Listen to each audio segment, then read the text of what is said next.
Part 2, Rumah Hantu di Perkebunan Karet. Wajah pucat Sandi terlihat jelas dalam balut remang cahaya. Tubuhnya berdiri kaku dengan tangan masih memegang daun pintu, menahan supaya terus terbuka. Entah apa yang membuat seperti itu. Yang aku tahu, pocong masih berada di kamar Pak Rahman waktu terakhir aku melihatnya.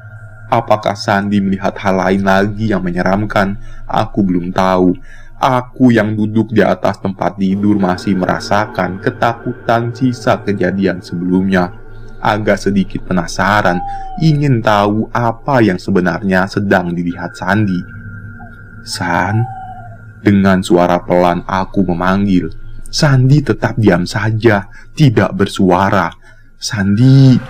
Sekali lagi aku memanggilnya. Namun, tetap saja Sandi tidak menjawab. Akhirnya, perlahan aku berdiri lalu berjalan mendekati Sandi. Aku berdiri di belakang Sandi. Ketika dia tahu aku di belakangnya, tangan Sandi menggeser pintu sedikit lagi, menambah celah untuk mengintip keluar.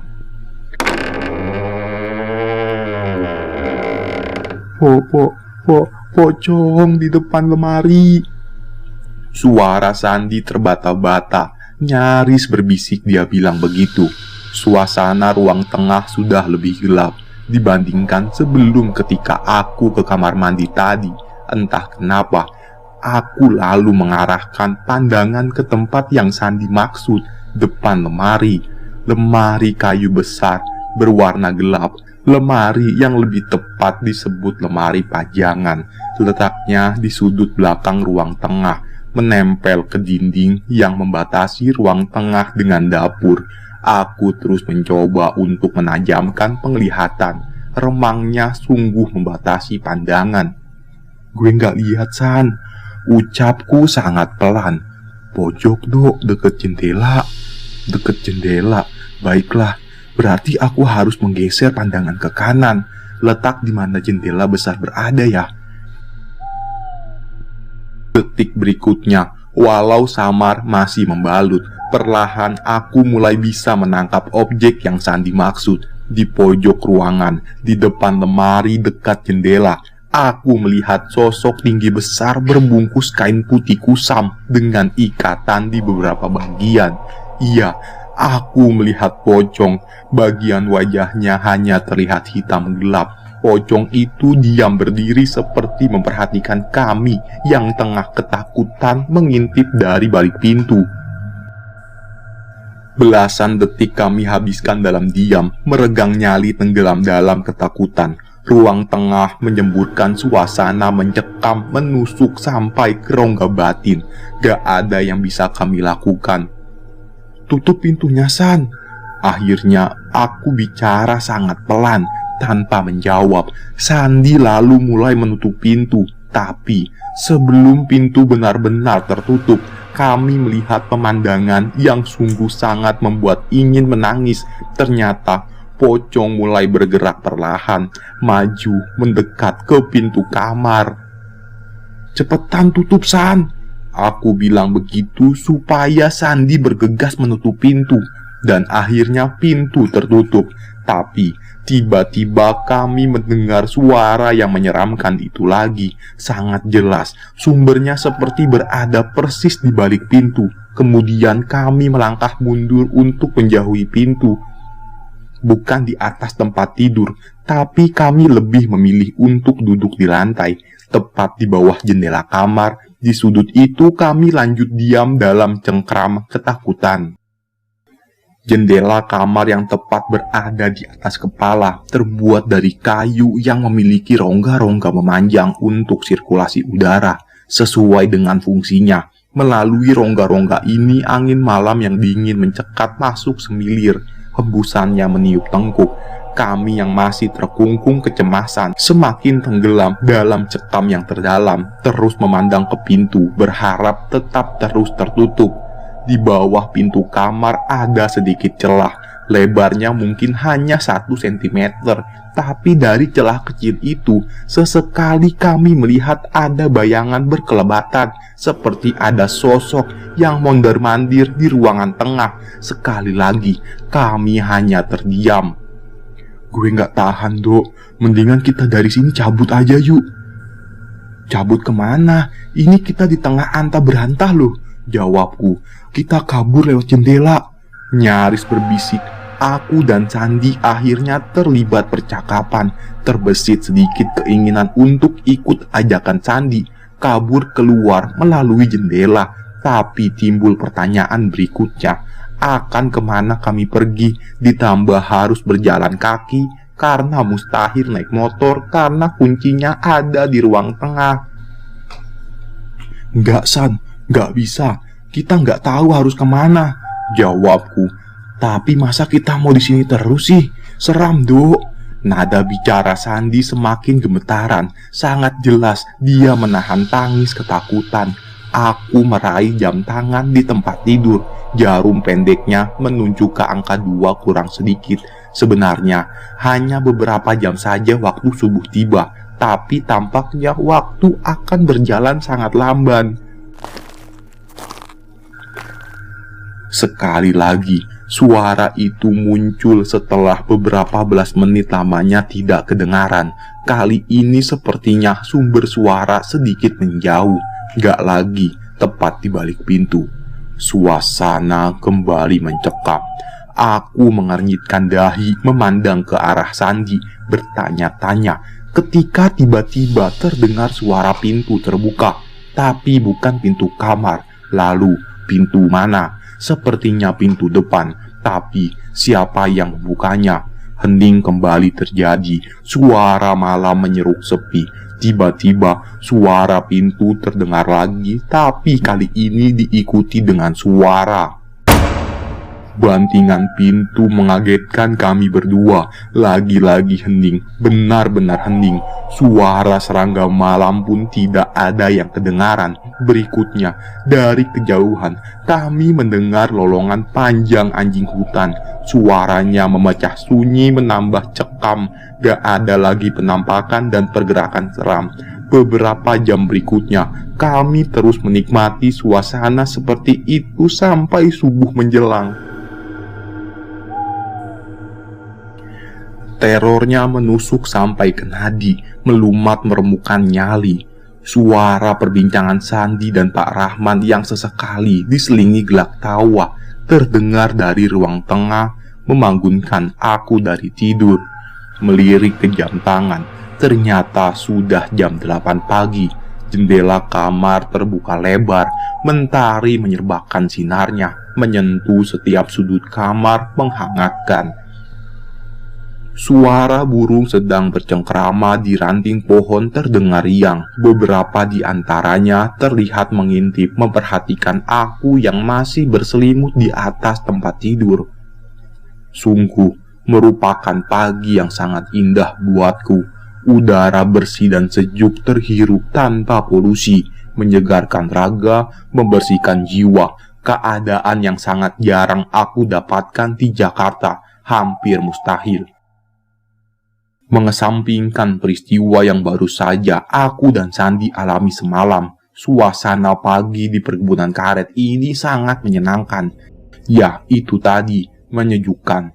Bangkit dari tempat tidur, duduk sebentar di pinggirnya, kemudian aku keluar kamar. Udah bangun juga, Aldo? Mau kopi apa teh? Pak Rahman menyapa dengan senyum selebar bahu. Gak apa-apa, Pak. Biar nanti saya bikin sendiri aja, jawabku. Aku lalu ke kamar mandi untuk cuci muka. Setelahnya, kami bertiga terlibat percakapan santai di ruang tengah. Tapi, sama sekali belum membahas peristiwa seram yang aku dan Sandi alami. Kami belum berani menanyakan ke Pak Rahman. Nanti saja kalau sudah di luar rumah. Percakapan tentu saja membahas hal-hal apa saja yang akan kami lakukan pada hari itu. Hari ini kami akan mengambil sampel tanah dari beberapa bagian lahan dan sampel karet yang ada di sini, Pak. Mungkin hari ini itu aja dulu. Sandi bilang begitu. Aku mengangguk setuju. Oh, ya sudah. Paling nanti saya bisa menemani sampai siang aja ya, Nak. Setelah itu pulang ke kota. Nanti malam ada urusan yang gak bisa ditinggalkan. Besok pagi saya akan balik lagi ke sini ya. Begitu kata Pak Rahman. Aku dan Sandi sejenak berpandangan. Jadi nanti malam kami berdua di sini sendirian, Pak? Tanyaku dengan nada cemas. Iya, gak apa-apa kan? Aman kok di sini, jawab Pak Rahman. Ya emang kelihatannya aman sih, Pak. Tapi Sandi coba memberi kode. Tapi kenapa Bang Sandi? Enggak, Pak, nanti aja. Setelah perbincangan selesai, ketika matahari sudah semakin meninggi, kemudian sekitar jam 10, kami mulai kegiatan berkeliling ke setiap sudut lahan perkebunan, mencari semua data dan sampel yang dibutuhkan. Dalam prosesnya, Pak Rahman terus menemani sesuai dengan janjinya. Singkat cerita, tidak lama-lama, sekitar jam 2 siang lebih sedikit, kegiatan kami selesai. Aku dan Sandi sudah mendapat semua yang kami butuhkan untuk dibawa ke Jakarta. Jam 2 itu juga, kami baru sempat makan siang. Makan seadanya, hasil masakan Pak Rahman. Selesai makan, aku yang malam sebelumnya kurang tidur, tiba-tiba sangat mengantuk. Karena itulah aku akhirnya pamit untuk istirahat sebentar di kamar, meninggalkan Sandi dan Pak Rahman di ruang tengah. Oh iya Bang Aldo, nanti saya pamit pulang ke kota ya. Besok pagi balik ke sini lagi.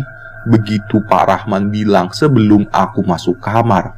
Pak, benar-benar gak bisa semalam lagi temani kami ya? Ucapku sedikit memelas. Tapi Pak Rahman bilang gak bisa. Seperti yang dia sudah bilang sebelumnya, kalau ada urusan yang tidak bisa dia tinggalkan. Ya sudah, aku dan Sandi hanya bisa pasrah. Setelahnya, aku masuk ke kamar untuk beristirahat, lalu tertidur pulas, sangat pulas. Mengucek-ngucek mata, lalu memperhatikan sekitar. Ternyata hari sudah mulai gelap. Sinar matahari yang masuk dari jendela menunjukkan kalau sudah sore. Lagi-lagi, aku melirik jam tangan dan benar, sudah hampir jam 5:30. Ya, tentu saja, kamar juga sudah mulai gelap. Sandi kemana ya? Kok sepi? Gerutuku dalam hati. Sekitar 3 jam lamanya aku tertidur pulas, cukup membuat tubuh lebih segar. Aku lalu keluar kamar, mendapati ternyata ruang tengah sudah gelap. Sandi kenapa nggak nyalain lampu sih? Lagi-lagi aku menggerutu.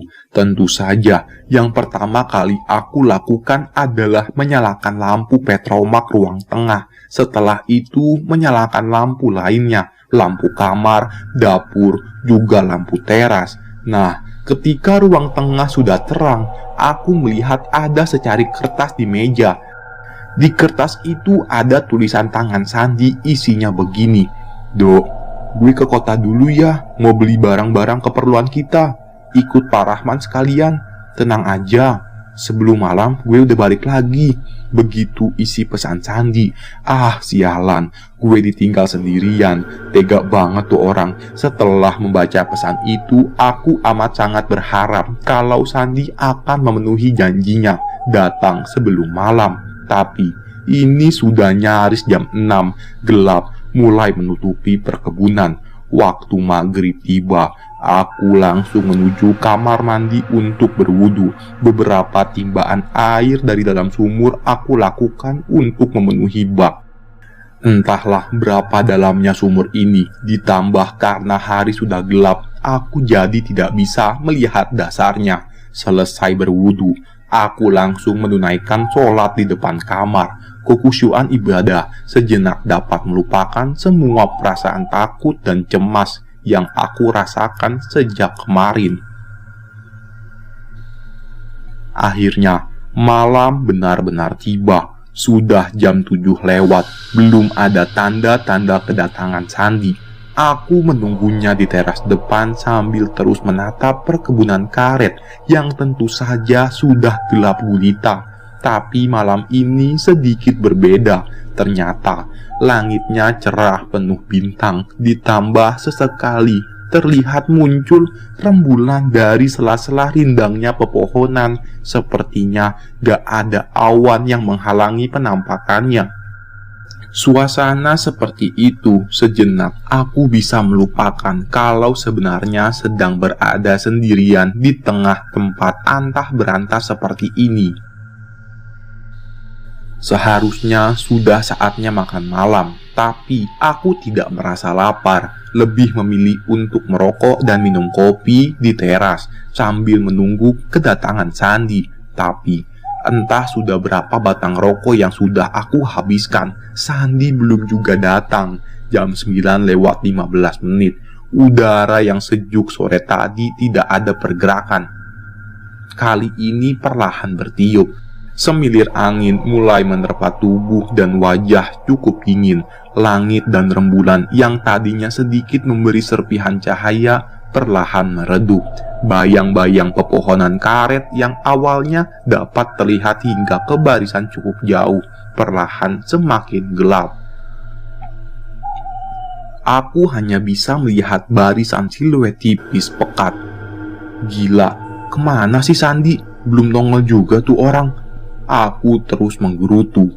Jam 10 lewat sedikit. Udara semakin dingin, dibawa oleh angin sepoi yang bertiup dari depan.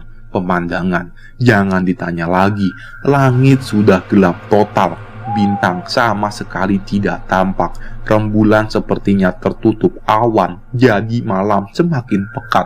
Di titik ini, aku yang sejak tadi selalu sukses mengelola isi kepala agar tidak berlari liar bermain di wilayah seram, tampaknya mulai kalah. Pikiran akhirnya mulai menjelajah tidak karuan, terbawa suasana sekitar yang sungguh mulai mencekam. Sebatang lagi baru masuk rumah, ucapku dalam hati. Tentu saja, entah sudah berapa baris kalimat makian yang terucap di setiap menit aku menunggu kedatangan Sandi. Jam 10:30, aku mulai mencium bau aneh. Tidak wangi, tapi menyengat. Awalnya tidak yakin, tapi lama-kelamaan aku sadar dan yakin ini bau apa. Aku mencium bau kentang, seperti bau kentang yang sedang direbus. Baunya kadang mendekat pekat, kadang semilir menjauh, kadang menghilang, berputar seperti itu selama belasan menit. Aneh. Padahal sejak sore tadi aku sama sekali tidak merebus apa-apa kecuali air buat kopi. Lagi pula di rumah ini tidak ada kentang sama sekali. Lalu bau kentang rebus ini dari mana? Di tengah hutan perkebunan karet gini siapa yang sedang merebus kentang? Pikiranku mulai melanglang buana bermain dengan nyali. Perasaan juga sudah mulai tidak enak. Akhirnya, aku memutuskan untuk masuk ke dalam rumah. Jam 11 lewat, hampir tengah malam. Seharusnya jam segini aku sedang mengantuk-ngantuknya menuju tidur. Tapi kali ini, situasi sangat berbeda. Kali ini, sungguh sangat keterlaluan kondisinya, menjadikan aku segar bugar tanpa kantuk sedikit pun. Aku duduk di kursi ruang tengah berbalut kain sarung, tetap ditemani rokok yang sambung menyambung aku sulut. Tidak berani masuk kamar karena takut. Sekali lagi, sesekali mengintip keluar jendela melihat kalau Sandi tiba-tiba datang. Tapi terus saja aku dikecewakan. Sandi belum juga terlihat batang hidungnya. Jam 12 kurang sedikit. Tiba-tiba terdengar suara seperti itu dari kejauhan. Suaranya terdengar seperti ada orang yang sedang melangkahkan kakinya di atas semak belukar. Sebegitu sepinya keadaan, aku semakin bisa mendengar detail seperti ini.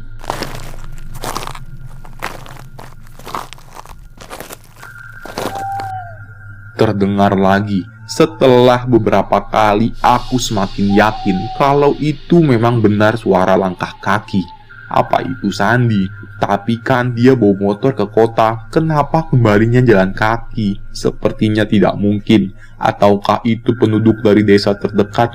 Entahlah, ya sudah. Akhirnya aku memberanikan diri untuk mengintip melalui jendela karena penasaran. Dari celah tirai, aku hanya melihat kosong dan gelap, tapi cekam mulai semakin terasa. Sepinya tidak biasa, heningnya seperti bicara. Rasa takut mulai muncul di permukaan. Aku tidak lagi bisa mengendalikan ketika suara langkah kaki di atas semak masih terdengar, tetapi sama sekali tidak terlihat sosok sang empunya langkah. Mendadak, aku merasa situasi semakin mencekam, entah karena apa. Mundur beberapa langkah menjauhi jendela, kemudian aku duduk di kursi panjang, masih di ruang tengah. Sejak beberapa menit yang lalu, mungkin nyaris semua doa yang kuhafal sudah terucap pelan, namun ketakutan tetap di kepala tidak mau menghilang. Tarikan nafas hanya sebatas leher, tidak ada kekuatan untuk menghirup udara dalam-dalam. Keringat dingin mulai mengucur pelan, membasahi kulit kepala turun ke dahi dan wajah. Aku mulai tenggelam dalam suasana mencekam. Desir udara yang tadinya bertiup bergerak seketika menghilang, mati. Suara pepohonan yang bergoyang karena angin tiba-tiba hening, sepi tanpa aba-aba. Tuhan, lindungi aku, selamatkan aku, berikan kekuatan untuk dapat mulai mencekam ini. Satu malam lagi, sekali lagi, aku mendengar suara langkah-langkah kaki yang sepertinya sedang berjalan di atas semak dan rumputan.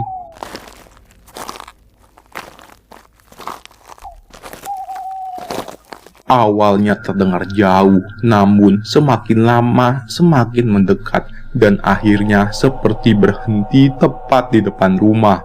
Jam 1 lewat tengah malam, sekali lagi aku memberanikan diri untuk berdiri dan mendekat ke jendela.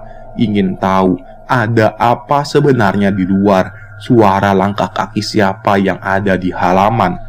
Tirai lusuh menggantung menutup jendela perlahan ku geser sedikit demi sedikit, membuat celah ruangan untuk mengintip. Setelah sudah cukup ada celah, barulah terlihat keadaan di luar. Walaupun sudut pandangnya masih sempit, lampu templok yang aku pasang di luar berbahan minyak tanah yang ukurannya cukup besar bisa menerangi rumah sampai belasan meter. Sepi, di bagian kiri halaman tidak ada siapa-siapa. Remang cahaya menunjukkan seperti itu. Di kejauhan, aku masih bisa melihat pepohonan karet yang berdiri berbaris walau hanya berbentuk siluet, kokoh tegak dalam hening dan diam.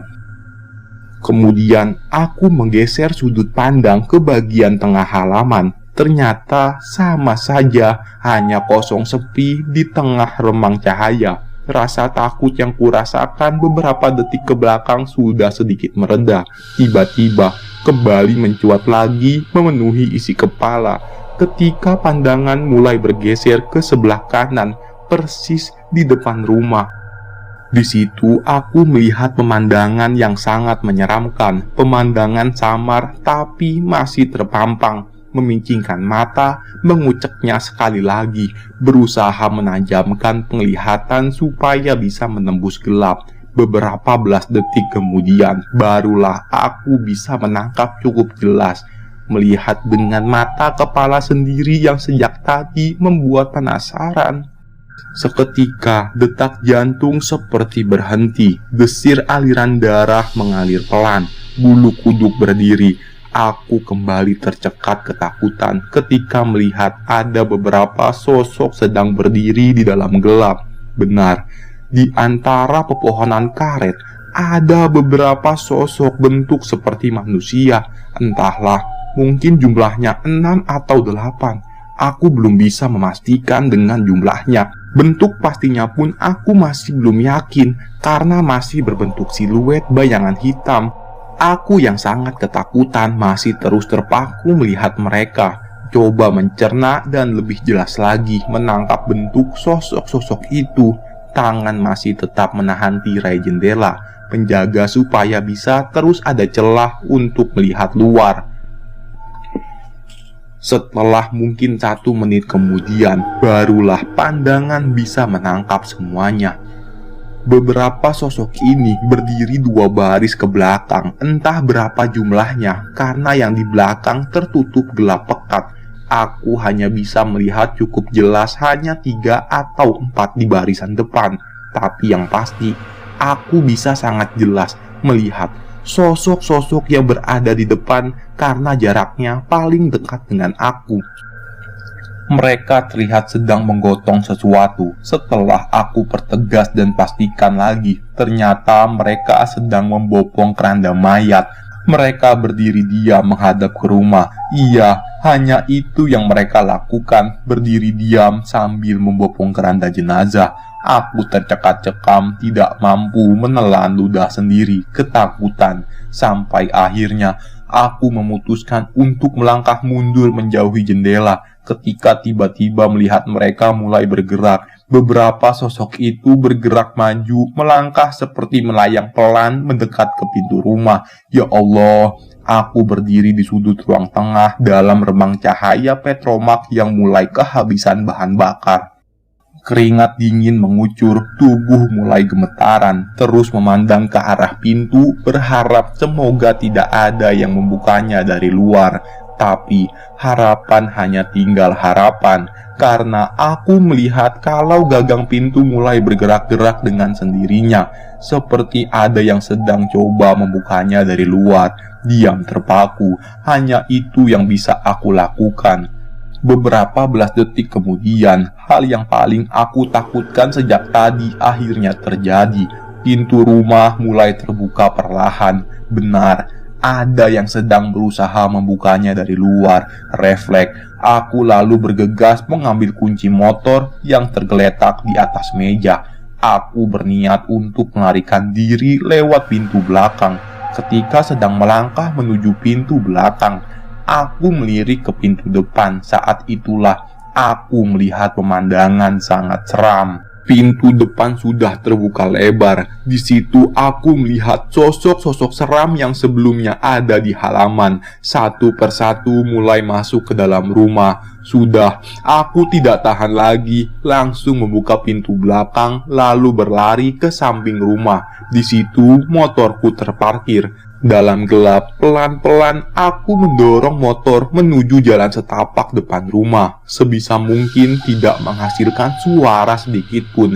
Dalam proses mendorong motor inilah sekilas aku melirik ke dalam rumah yang pintunya masih terbuka lebar. Saat itu terlihat pemandangan seram yang gak akan pernah aku lupakan sepanjang hidup. Di ruang tengah yang masih diterangi oleh redupnya cahaya petromak, aku melihat ada beberapa sosok seram tinggi besar sedang berdiri mengelilingi keranda mayat yang diletakkan di tengah-tengah ruangan. Aku menahan tangis ketakutan melihat itu semua. Selanjutnya, aku terus mendorong motor menjauhi rumah. Setelah sudah cukup jauh, aku lantas menghidupkan mesin motor, menyala, kemudian tancap gas. Aku melarikan diri membelah perkebunan karet di tengah malam buta. Nafas masih tersengal, badan masih gemetar ketakutan. Lampu motor jadi penerangan satu-satunya bagiku untuk melihat jalan setapak. Motor tidak bisa kupacu dengan kecepatan tinggi karena sama sekali belum hafal jalan yang harus ditempuh. Tapi pokoknya harus terus menjauh dari rumah itu. Laju motor yang gak terlalu kencang inilah yang membuatku masih bisa melihat sekeliling dengan cukup jelas. Masih bisa mencium aroma di sepanjang jalan yang kulintasi. Aroma, iya, dalam perjalanan melintas perkebunan karet, tiba-tiba aku mencium bau kentang rebus lagi. Kali ini sangat menyengat. Ya Allah, ada apa lagi ini?